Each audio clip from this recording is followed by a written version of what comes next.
Hello, everyone, and welcome to another one of my English class. I hope that you will enjoy this lesson today. Let's get started. Nah, jadi tentang word pertama yang artinya adalah kata dalam bahasa Indonesia. Ada phrase atau frase atau frasa. Ada clause atau klausa. Ya. And lastly we have sentence atau kalimat. Gitu ya. Excuse me.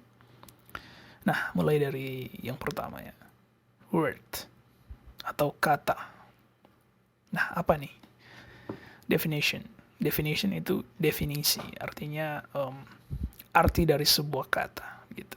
Nah, jadi word ini apa nih? Word is a letter or group of letters that has meaning when spoken or written. Nah, apa tuh artinya? Artinya, kata ini adalah sebuah huruf atau sekelompok huruf-huruf yang punya arti apabila diucapkan atau ditulis. Oke, ya, jadi dia adalah sebuah huruf atau sekelompok huruf-huruf, serangkaian huruf-huruf yang punya arti apabila diucapkan atau ditulis. Nah, kenapa Sir bilang di sini dia kata itu bisa saja sebuah huruf saja? Karena begini, dalam bahasa Inggris memang ada kata-kata tertentu yang komposisinya hanya satu huruf. Jadi dia hanya terdiri dari satu huruf saja. Nah, ini mungkin berbeda dengan dalam bahasa Indonesia. Kalau dalam bahasa Indonesia mungkin untuk menjadi sebuah kata, satu huruf saja tidak cukup. Jadi harus lebih dari itu. 3 atau 4 atau 5 baru menjadi sebuah kata. Tapi kalau dalam bahasa Inggris memang ada beberapa kata yang dia cuma terdiri dari satu huruf saja. Nah, kata-kata itu adalah, contohnya ini, I yang artinya saya atau aku, dan atau artinya sebuah, suatu, seorang atau seekor. Nah, ini kalau diterjemahkan artinya bisa berubah-berubah tergantung konteksnya apa. Nah, contohnya seperti ini. A book itu kalau kita terjemahkan artinya sebuah buku, ya kan? Nah, kalau a man artinya seorang manusia. Kalau a tiger artinya seekor harimau gitu. Nah, jadi tidak mungkin kan kalau misalnya kita mau menerjemahkan a book, lalu kita menaruhnya dalam bahasa Indonesia kita bilang seekor buku, kan tidak cocok, tidak sesuai gitu. Atau misalnya a man, seorang manusia, lalu kita tulis seekor manusia atau sebuah manusia, kan tidak cocok gitu. Jadi kata ini dalam kalau kita terjemahkan ke bahasa Indonesia artinya bisa menjadi sebuah, suatu, atau seorang atau seekor, tergantung konteksnya apa. Kalau dia dipasangkan dengan book berarti dia sebuah. Kalau dia dipasangkan dengan man artinya seorang atau a kid, seorang anak. Kalau di sini a man berarti seorang manusia. Atau kalau hewan atau binatang berarti seekor itu. Ya, dalam hal ini a tiger, seekor harimau gitu ya. Nah, by the way, kalau untuk penulisan I yang artinya saya atau aku, ini harus selalu ditulis dalam huruf kapital atau huruf besar gitu. Jadi tidak bisa kalau mau menulis I, huruf I, kalau dalam bahasa Indonesia kan huruf I. Tapi kalau orang Amerika atau Inggris bacanya I, huruf I itu dorang baca I gitu ya. Nah, kalau menulis I ini dalam bahasa Inggris yang artinya saya atau aku, ini tidak bisa menggunakan huruf kecil ya. Dia harus selalu menggunakan huruf kapital atau huruf besar gitu. Aturannya seperti itu. Nah, sekarang, ini kalau untuk menjamakan kata gitu. Katakan ada singular yang artinya tunggal, ada yang jamak atau plural gitu ya. Nah, seperti ini word. Word itu kan singular atau cuma tunggal, berarti cuma satu gitu. Nah, kalau kita ingin menambah jumlah arti dari jumlah kata itu, berarti kita dalam bahasa Inggris kita tambahkan s. Nah, kalau bahasa Indonesia mekanismenya berbeda. Kalau di bahasa Indonesia, kalau kita ingin menambah jumlah arti dari kata itu, gitu. Jadi misalnya kata, lalu kita ingin membuat kata itu lebih dari satu, gitu maksudnya. Jadi caranya adalah apa? Kita ulang. Jadi menjadi kata-kata, gitu kan. Atau misalnya buku, menjadi buku-buku, artinya sudah lebih dari satu. Bisa 2, bisa 3, dan seterusnya. Nah, kalau dalam bahasa Inggris, mekanismenya tidak seperti itu. Jadi tidak sama. Tidak kita misalnya word, lalu kita bilang word. Bukan seperti itu. Kalau dalam bahasa Inggris, mekanismenya adalah kalau ingin membuat kata bisa dia jadi lebih dari satu. Caranya adalah dengan menambahkan huruf S di akhir kata. Jadi dia jadi, kalau ini word jadi words, artinya kata-kata gitu. Artinya dia lebih dari satu. Nah, ini maksudnya gue contoh dong. Contoh-contoh saja. Seperti ini. Nah, book artinya buku. Ini contoh kata-kata gitu maksudnya. Car artinya mobil. Door artinya pintu. Phone artinya telepon. Happy artinya bahagia. Sad artinya sedih. Yesterday artinya kemarin. Today artinya hari ini. And tomorrow artinya besok. Nah, di bawahnya ada etc. atau etc in English. Artinya itu etc. atau ya kalau dalam bahasa Indonesia dan sebagainya gitu. Karena kata-kata kan bukan cuma ini saja. Tapi ini yang saya pilih untuk saya ajarkan di materi ini gitu ya. Nah, ini contoh kata-kata. Kalau konsep kata sendiri, saya pikir kalian sudah cukup familiar lah, sudah cukup akrab dengan konsep kata ini ya. Tapi tidak apa-apa, kita mulai memang dari bawahnya saja begitu. Nah, inilah kata ya. Nah, di atas kata ada apa? Ada phrase. Nah, itu phrase atau frase. Frase definition. Phrase is a group of words that has no subject and no verb. Nah, jadi frase itu adalah sekelompok kata-kata yang tidak mempunyai subjek dan kata kerja atau predikat. Nah, jadi kalau kata itu kan sekelompok huruf-huruf. Itu kalau kata. Nah, kalau frase ini adalah sekelompok kata-kata. Jadi dia lebih dari satu kata. Untuk jadi frase, dia harus lebih dari satu kata, gitu ya.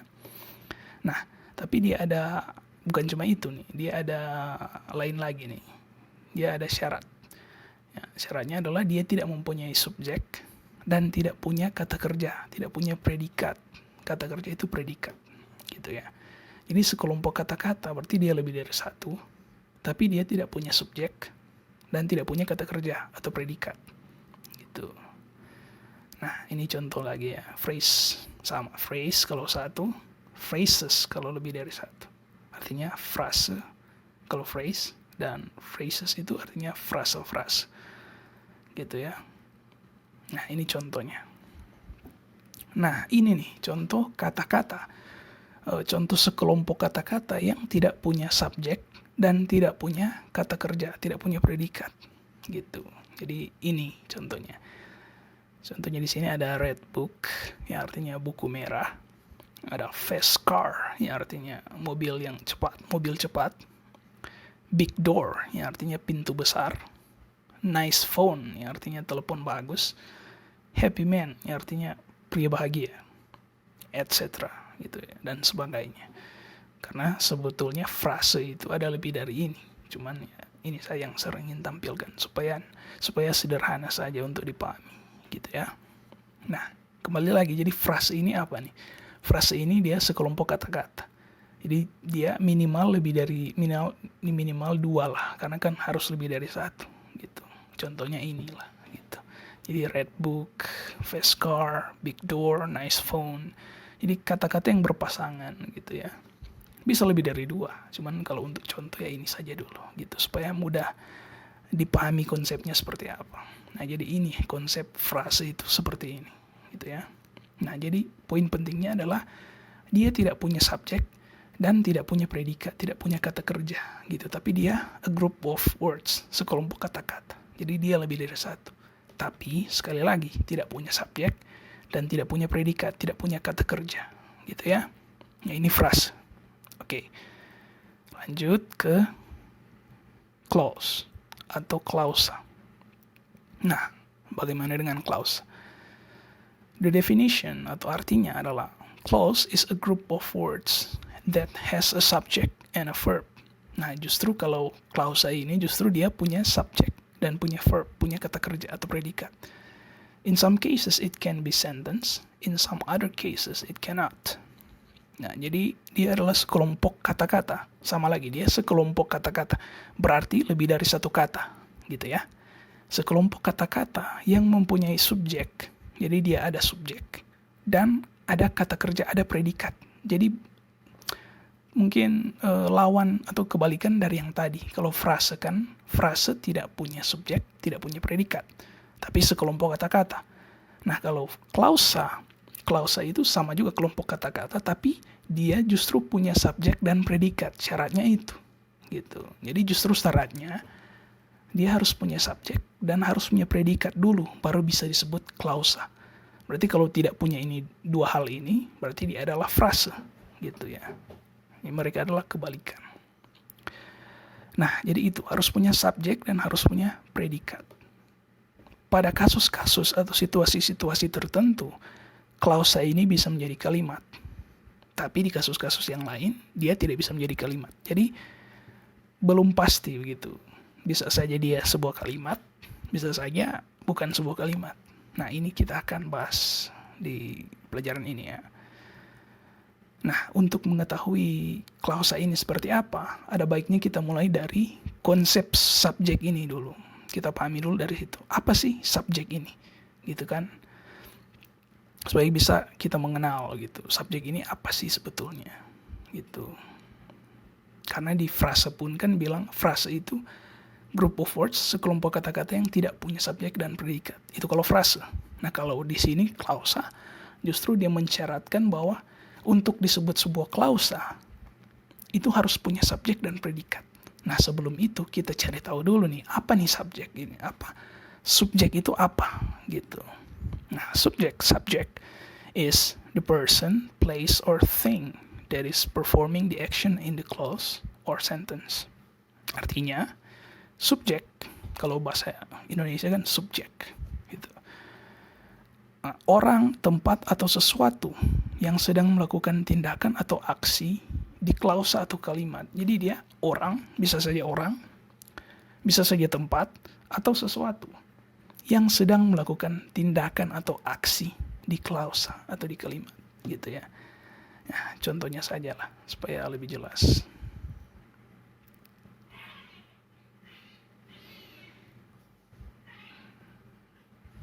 Nah, oke. Contohnya ini ya. Jadi ada, apa nih subjek ini apa kan, gitu.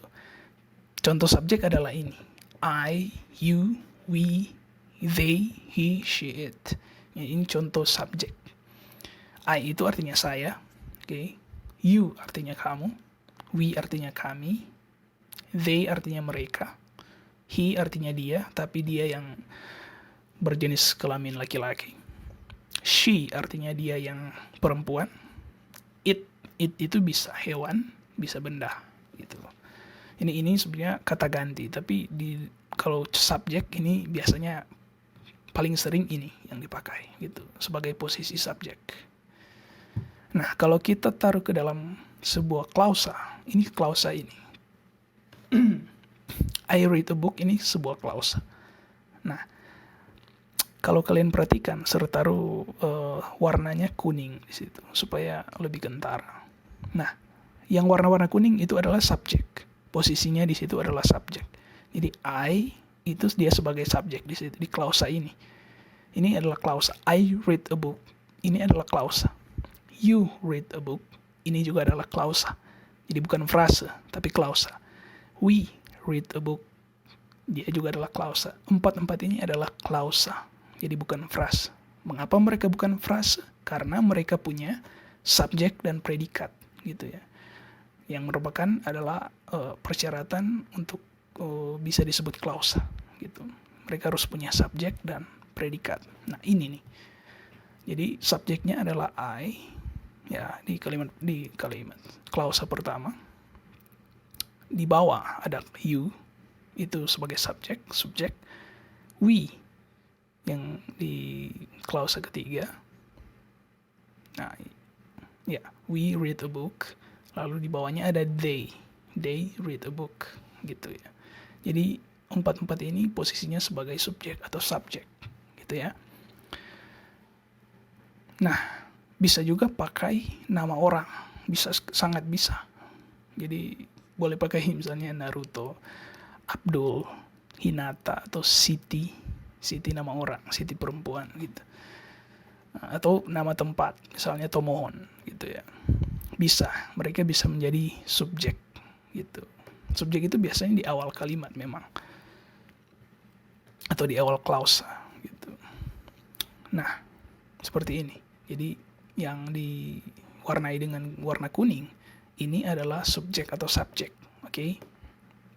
Nah, artinya orang atau tempat atau sesuatu yang sedang melakukan tindakan atau aksi di klausa atau di kalimat. Jadi ini adalah pelaku, sederhananya seperti itu. Pelakunya siapa nih? I, you, we, they. Mereka adalah pelaku gitu, yang sedang melakukan tindakan atau aksi di dalam klausa itu. Gitu ya, itu adalah subjek atau subjek. Nah, lanjut ke verb. Nah, bagaimana dengan verb? Verb adalah the action or state of being in the clause or sentence. Nah, jadi ini adalah tindakan atau aksi atau suatu keadaan atau keadaan suatu hal yang ada di clause atau kalimat. Gitu ya. Nah, kalau subjek tadi kan dia pelaku yang sedang melakukan aksi. Nah, kalau verb itu adalah aksi apa yang sedang dilakukan gitu. Jadi kalau subjek itu adalah pelaku yang melakukan aksi. Nah, kalau verb atau predikat atau kata kerja itu adalah aksi apa yang sedang dilakukan oleh si subjek itu, oleh si subjek itu tadi. Aksi apa yang sedang dilakukan oleh dia gitu. Itu artinya. Nah, untuk action kan ada dua, the action or state of being. Yang pertama kita bahas actionnya dulu, tindakan, aksi apa. I'm sorry. Nah, contohnya ini. Ada read yang artinya membaca. Ada go yang artinya pergi. Ada walk yang artinya berjalan. Ada run yang artinya berlari. Ada sit yang artinya duduk. Ada sleep yang artinya tidur. Jadi ini adalah tindakan-tindakan atau aksi-aksi yang dilakukan si subjek. Gitu ya. Itu konteksnya seperti itu. Excuse me. Oke, jadi kita taruh ke kalimat ya. I read a book. Jadi kembali lagi yang di warna kuning itu adalah subjek. Jadi mereka adalah pelaku yang sedang melakukan tindakan gitu ya. Nah, tindakan apa yang sedang dilakukan? Itulah verb.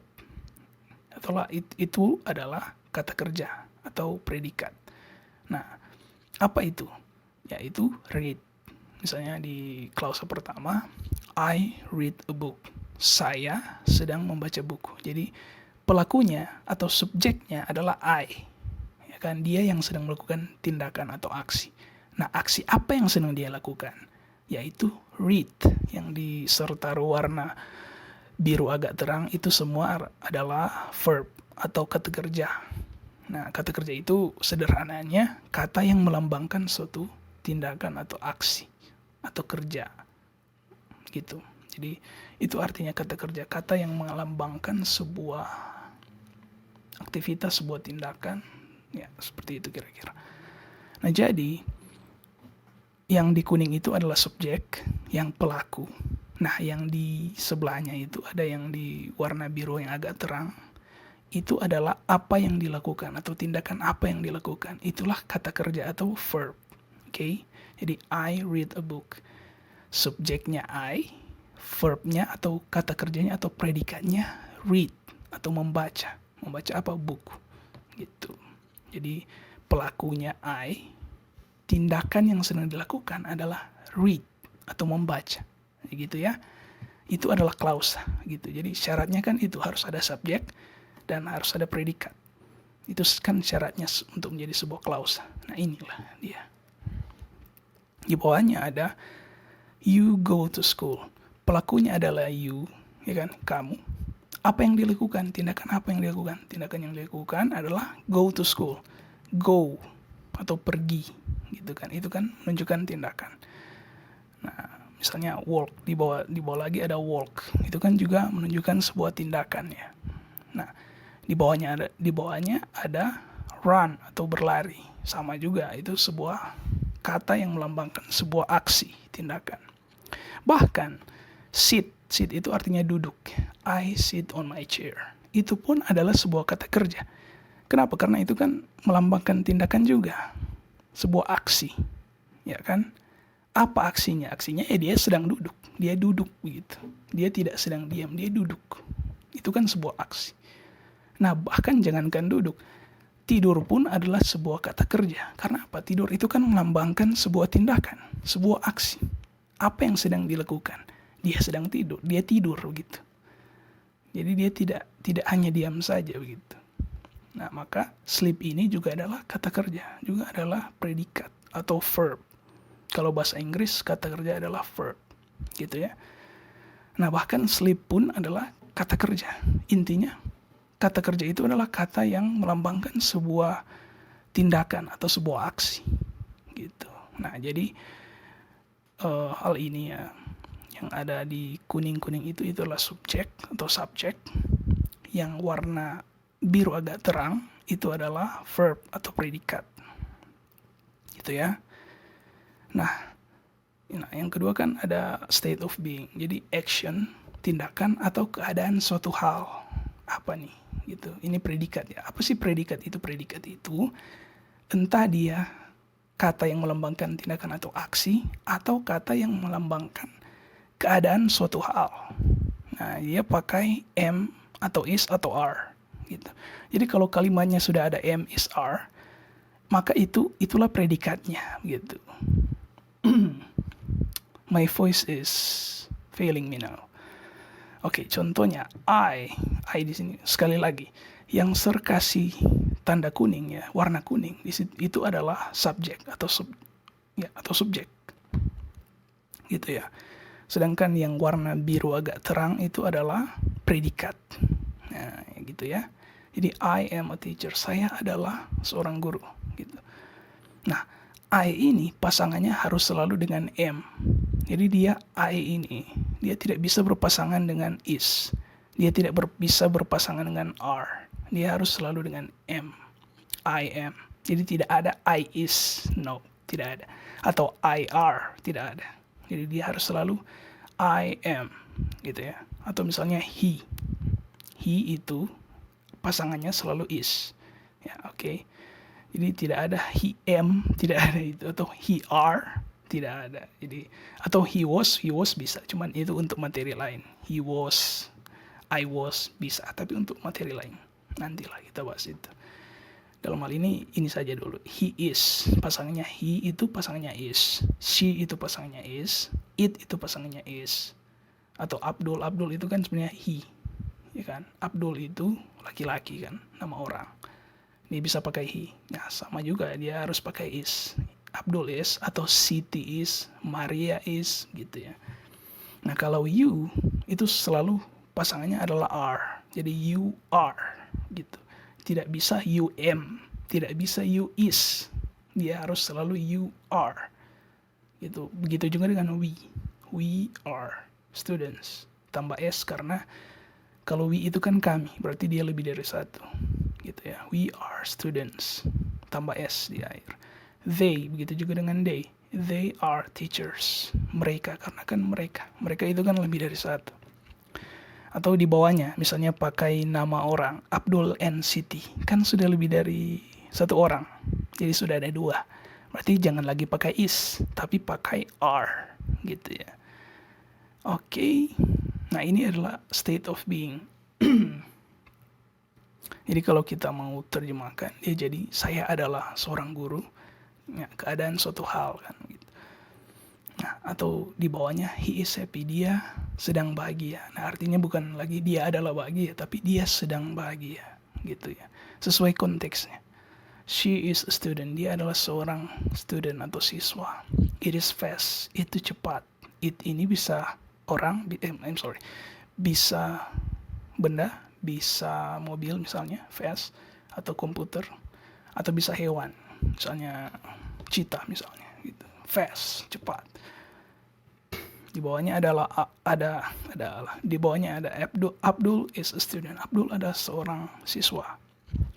You are a student. Kamu adalah seorang siswa. We are students. Kami adalah siswa-siswa.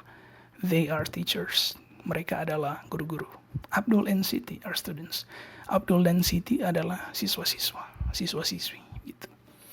Nah, inilah verb atau kata kerja ya. Jadi dia bisa melambangkan sebuah tindakan, ya kan? Seperti read, go, walk, run, sit, sleep, atau dia bisa state of being atau keadaan suatu hal. Jadi am is are gitu. Jadi kalau kalian baca kalimat lalu sudah ada am is are di situ, nah itu berarti predikatnya itu. Gitu ya. Nah, gitu. Oke. Itu untuk verb. Nah, sekarang kita kembali ke klausa lagi, clause. Oke. Sekarang fokus pada di kalimat kedua ya. In some cases it can be sentence, in some other cases it cannot. Jadi pada kasus-kasus atau situasi-situasi tertentu, klausa bisa menjadi kalimat, tapi di kasus-kasus lain dia tidak bisa menjadi kalimat. Maksudnya apa ini? Nah, ini yang akan kita bahas sekarang. Jadi ada yang namanya independent clause atau main clause. Independent itu artinya dia bisa berdiri sendiri. Main clause itu artinya klausa utama. Jadi sama saja ini dua. Jadi cuman beda penyebutan tapi artinya sama. Independent clause atau main clause, ya itu klausa yang komplit, yang utuh gitu, yang utuh. Artinya dia bisa berdiri sendiri. Nah, sedangkan di bawahnya ada yang namanya dependent clause atau subordinate clause. Nah, atau kalau di Indonesia kan klausa bawahan gitu. Jadi kalau dependent clause ini dia incomplete atau dia lawan dari complete. Jadi dia tidak utuh dan dengan demikian karena tidak utuh maka dia tidak bisa berdiri sendiri. Jadi berbeda dengan di atasnya itu yang taruh tanda hijau itu. Independent clause. Karena dia utuh dengan demikian dia bisa berdiri sendiri. Nah, kalau dependent clause karena tidak utuh maka tidak bisa berdiri sendiri, gitu ya. Nah, kita bahas lebih lanjut nih. Independent clause itu maksudnya seperti apa? Klausa independent itu seperti apa? Klausa utama atau main clause. Ya. Contohnya ini, I read a book. Nah, ini adalah klausa independent atau klausa yang komplit, yang utuh, yang bisa berdiri sendiri. Di situ ada I sebagai subjek, ada read sebagai kata kerja atau sebagai predikat atau verb. Ya kan? Ada I read a book gitu. Kalau diterjemahkan dia jadi saya membaca buku. Di bawahnya ada dependent clause. Dependent clause when I read a book. Jadi di atasnya independent clause I read a book. Di bawahnya dependent clause when I read a book. Kita bahas bedanya di mana ya. Nah, ini terjemahannya.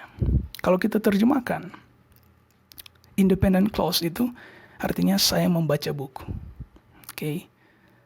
Dependent clause artinya ketika saya membaca buku. Nah, maksudnya begini.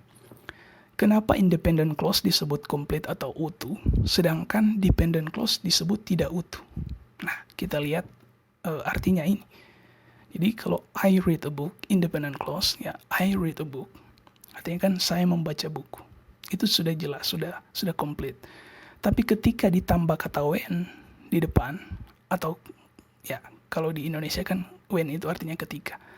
Ketika ditambahkan kata itu, maka di situ kalimatnya jadi menggantung. Jadi coba kalian dengar ya.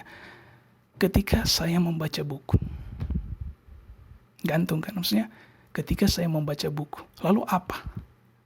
Harus ada follow up, harus ada sesuatu yang mengikuti. Jadi belum lengkap kalimat ini gitu. Ketika saya membaca sebuah buku. Lalu apa gitu. Jadi ini belum bisa menjadi sebuah klausa. Belum bisa menjadi apalagi kalimat, belum bisa menjadi sebuah kalimat karena belum utuh, masih menggantung gitu. Ketika saya membaca sebuah buku, lalu apa? Apa habis itu gitu. Tapi kalau saya membaca sebuah buku, sudah bisa langsung titik di situ, jelas. Tapi ketika dia tambah di situ, when I read a book, ketika saya membaca sebuah buku, ya lalu apa setelah itu gitu. Nah, itu artinya menggantung di situ ya. Makanya dia dalam ilmu bahasa Inggris disebut incomplete atau tidak utuh. Karena hal ini, karena kalau kita terjemahkan artinya menggantung gitu ya. Ketika saya membaca sebuah buku, ini seperti masih ada lagi yang harus ditambah di situ gitu, belum lengkap gitu ya. Nah, itu artinya dependent clause. Artinya dia tidak bisa berdiri sendiri karena hal ini. Karena kalau kita mau pikir, dia belum lengkap saja gitu. Harus ketika saya membaca sebuah buku, lalu apa gitu. Lalu apa? Ketika saya membaca sebuah buku, lalu apa? Misalnya apa kayak yang terjadi gitu. Baru menjadi lengkap. Tapi kalau cuma sampai ketika saya membaca sebuah buku, menggantung gitu. Nah itu, makanya dia tidak bisa berdiri sendiri. Karena belum lengkap gitu. Itu ya. Nah, ini rumusnya nih.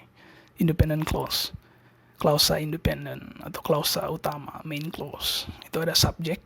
Subjeknya adalah I, verbnya adalah read, ya, membaca, ditambah objek, objeknya a book.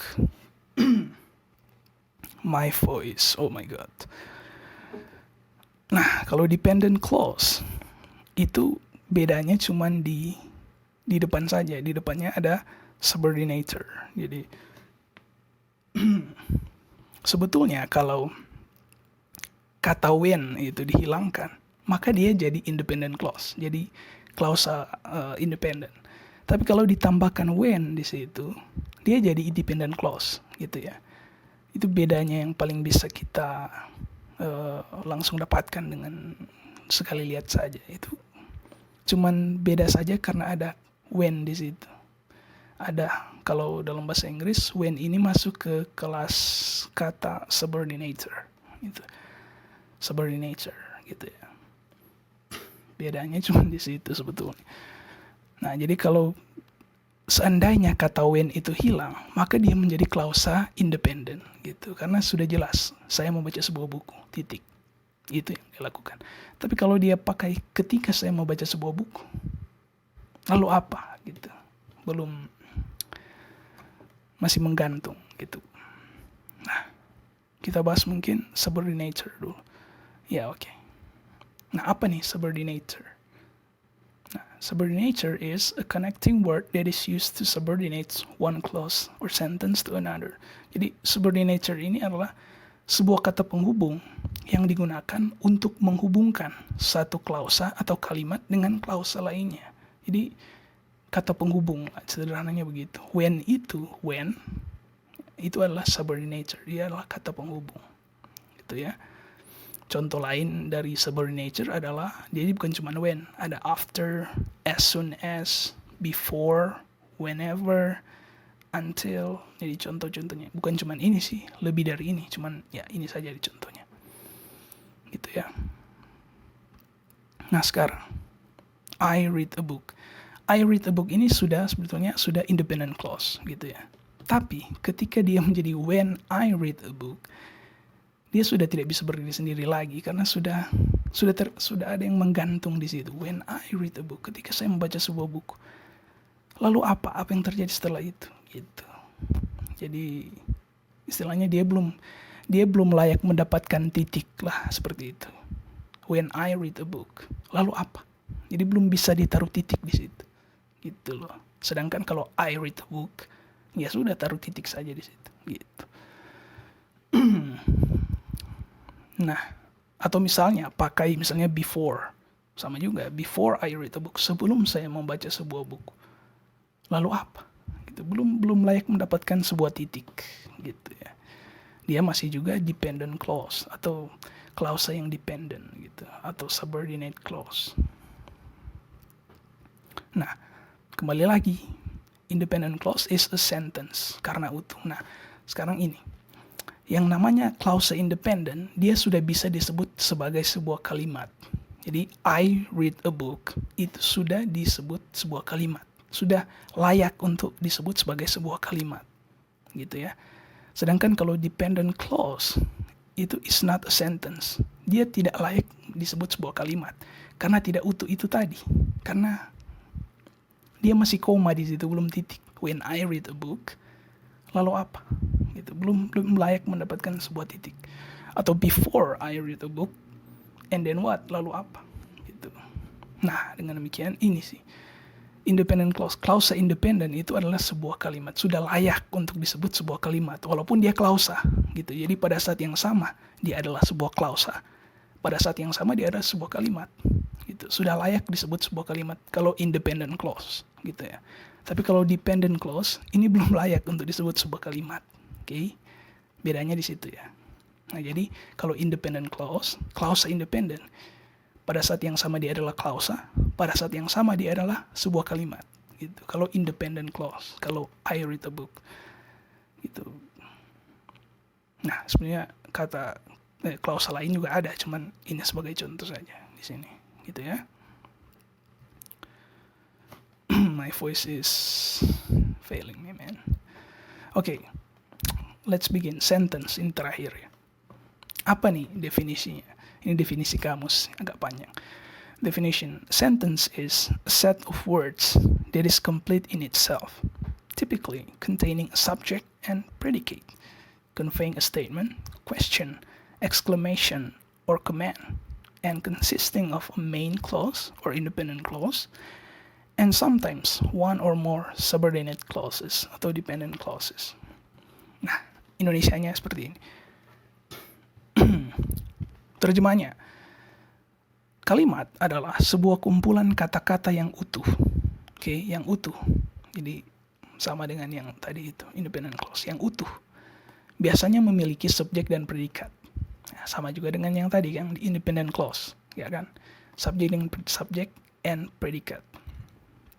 Menyampaikan pernyataan maupun pertanyaan. Jadi bisa pernyataan, bisa juga pertanyaan. Kan beda, ada pertanyaan, ada statement, ada question, gitu ya. Seruan atau perintah dan terdiri dari klausa utama. Klausa utama itu main clause atau independent clause, dan kadang-kadang satu atau lebih klausa bawahan. Klausa bawahan itu dependent clause atau subordinate clause, gitu ya. Jadi inilah definisi kalimat, gitu ya. Jadi dia minimal harus utuh dulu seperti tadi, independent clause, dan minimal itu harus ada subjek dan predikat. Itu minimalnya gitu. Jadi sebetulnya independent clause tadi itu adalah kalimat dalam bentuk paling minimal gitu. Jadi klausa independent atau klausa main clause atau klausa utama itu adalah bentuk paling sederhana dari kalimat. Karena di situ sudah ada subjek, sudah ada predikat, dan dia utuh, komplit. Dia bisa berdiri sendiri gitu. Nah itu, sedangkan kalau dependent clause, ya dia tidak bisa disebut kalimat karena tadi masih menggantung, gitu ya. Oke. Nah contohnya ini, I read a book. Saya membaca sebuah buku. I eat my dinner. Saya makan malam saya. Ada keterangannya.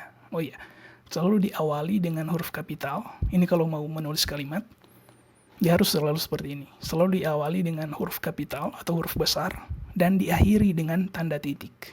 Jadi syaratnya itu ya. Harus selalu seperti itu untuk sebuah kalimat. Jadi harus dimulai dulu dengan huruf kapital dan diakhiri dengan tanda titik. Itu untuk kalimatnya. Atau klausa independennya. Tapi kalau dependent belum bisa ditaruh titik kalau masih dependent clause. Tapi kalau sudah independent clause atau klausa main clause atau klausa utama, maka dia sudah bisa ditaruh titik, gitu ya. Nah, terjemahnya, saya membaca sebuah buku. Ini untuk yang kalimat pertama, I read a book. Dari tadi saya pakai contoh yang sama supaya contohnya masih linear, gitu. Dengan demikian kita bisa spot the difference. Kita bisa cari perbedaannya, gitu ya, kalau ada. Lebih mudah untuk kita pahami kalau contohnya masih bermain di contoh yang sama gitu. Nah, saya membaca sebuah buku. I read a book. Lalu di bawahnya ada saya makan malam saya. Sekali lagi yang sertaru warna kuning, ya, yellow color itu adalah subjek gitu ya. Jadi subjeknya atau pelakunya siapa nih? Saya, itu ya. Nah, tindakan apa yang dilakukan si pelaku adalah membaca, read, dan eat, memakan. Jadi itu yang menjadi predikat atau verb atau kata kerja, kata yang melambangkan sebuah aksi, tindakan gitu ya. Itu. Jadi yang kedua artinya saya makan malam saya. Nah, ini rumusnya nih. Subject plus verb plus object. Jadi I read a book. Subjeknya I, verbnya atau kata kerjanya atau predikatnya read, objeknya a book. Di bawahnya I, subjeknya I, verbnya eat. Eat itu makan, mau makan. My dinner, makan malam saya. Gitu ya. Jadi subjeknya I, verbnya atau kata kerja atau predikatnya adalah eat. Untuk kalimat kedua ya. Gitu ya. Oke. I read a book and I eat my dinner. Ini kan klausa independennya. Ya, mereka adalah main clause atau klausa utama. Main clause itu artinya klausa utama atau independent clause. Ini kan sama. Main clause, independent clause itu sama sebetulnya. Gitu. Mereka adalah hal yang sama. Main clause atau independent clause. Cuman beda istilah saja, tapi artinya sama gitu. I read a book, I eat my dinner. Jadi ini mereka adalah klausa independen atau klausa utama. Gitu. Jadi mereka bisa berdiri sendiri gitu ya. I read a book, I eat my dinner gitu. Klausa independen. Dan pada saat yang sama ini adalah bentuk paling sederhana dari sebuah kalimat. I read a book, I eat my dinner. Jadi pada saat yang sama ini adalah independent clause. Pada saat yang sama ini adalah sebuah kalimat, tapi bentuk paling sederhana dari kalimat ini. Nah, sedangkan kalau kita tambah sekali lagi dengan subordinator, dalam hal ini before, ya, kita tambahkan kata before di situ. Before I read a book, before I eat my dinner, dia menjadi subordinate clause. Dia jadi dependent clause di situ kalau kita tambahkan before di situ. Dengan demikian dia belum layak mendapatkan titik di situ. Gitu ya. Nah, itu. Jadi kalau ditambahkan before di situ, dia bukan jadi lagi independent clause tapi jadi dependent clause atau subordinate clause. Karena sudah ada kata itu. Karena kalau kita mau terjemahkan before I read a book, sebelum saya membaca buku. Lalu apa? Sekali lagi, itu lagi. Masih menggantung ini. Before I eat my dinner, sebelum saya makan malam saya. Lalu apa? Gitu. Belum lengkap, belum utuh. Gitu ya. Makanya dia dependent clause atau subordinate clause. Nah, bagaimana kalau kita gabungkan dua klausa ini? Jadi yang main independent clause kita gabungkan dengan dependent clause. Jadi menjadi seperti ini. I read a book before I eat my dinner. Okay? I read a book before I eat my dinner. Jadi artinya saya membaca sebuah buku sebelum saya makan malam saya. Nah, kalau begini dia menjadi main clause, independent clause, plus subordinate clause atau dependent clause. Gitu ya. Nah, inilah yang namanya complex sentence. Oke. Nah, kalau sudah digabungkan seperti ini, sudah tidak bisa lagi disebut klausa. Dia sudah disebut kalimat. Gitu ya. Karena kalau cuman klausa ya cuman I read a book saja, gitu. Atau I eat my dinner, itu klausa. Tapi kalau sudah digabungkan seperti ini, dia menjadi kalimat. Jadi kalau klausa bisa pada saat yang sama klausa, saat yang sama juga kalimat. Tapi kalau kalimat ya kalimat seperti ini gitu. Jadi dia gabungan antar klausa gitu ya. I read a book, dan dia adalah complex sentence atau kalimat yang kompleks gitu. Ya. Nah, kalau I read a book, kembali lagi ini adalah kalimat, tapi kalimat dalam bentuk paling sederhana, yaitu simple sentence gitu. Jadi kalimat paling sederhana. Karena kalimat kan syaratnya adalah apa? Subjek dan predikat. Subjeknya sudah ada, I. Predikatnya apa? Kata kerja, read. Jadi sudah I read a book. Dan dia utuh gitu. Tidak ada subordinator di situ.